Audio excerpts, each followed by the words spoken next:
नमस्ते सब लोग, मैं हूं टाइगर श्रॉफ और ये जो गाना है माया रे बाया 12 जुलाई को रिलीज होने वाली है। तो प्लीज़ ज़रूर देखिएगा इस गाने को, क्योंकि बहुत धमाल गाना है। मैं खुद उस पर प्रैक्टिस करता हूँ और बहुत मस्ती करते, बहुत अच्छे से रिहर्सल करते, डांस करते इस पे।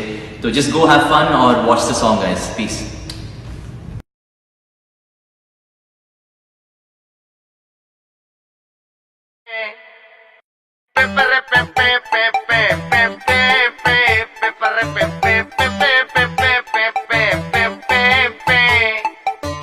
फुर्सत रे ऊपर वाला बनेइथिला नारी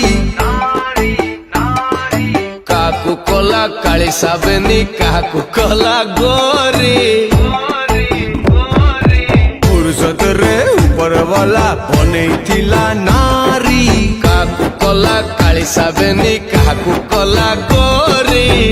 कुलु कुलु चेहरा कुलु लागंती सीना ब्यूटीफुल हेले तकर हिसाब भाई कोई नहीं पाया। What is this? This is my